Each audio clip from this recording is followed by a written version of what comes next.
Every July, ilang sa mga pinakamakapangyarihang lalaki sa Earth ay tahimik na naglalaho sa isang redwood forest sa Northern California.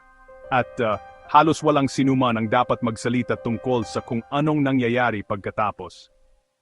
Ang lugar ay Bohemian Grove, isang pribadong 2,700-acre retreat na pag-aari ng Bohemian Club. Mga dating US presidents, intelligence leaders, military officials, judges at CEOs ang uma-attend. Bawal ang phones, bawal ang press. Ang motto na nakasabit sa event ay, "Weaving spiders come not here," na ang ibig sabihin ay walang business, walang deals, walang plotting. Pero alam mo, ang kapangyarihan ay hindi lang basta nag-off dahil lang nagbago ang setting. Sa opening night, ang mga attendees ay nagtitipon sa harap ng isang malaking konkretong owl at nagsasagawa ng isang ritual na tinatawag na cremation of care. Isang effigy na sumisimbolo sa pag-aalala, responsibilidad at konsekwensya ay sinusunog sa harap ng nag-cheer na crowd.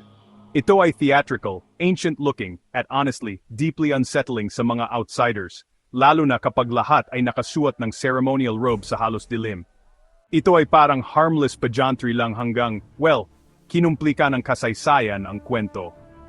Noong 1942, ang mga senior figures na konektado sa Manhattan Project ay present sa Grove nang magkaroon ng ilang early conversations. Walang formal meetings na naitala, pero ang mga koneksyon ay totoo.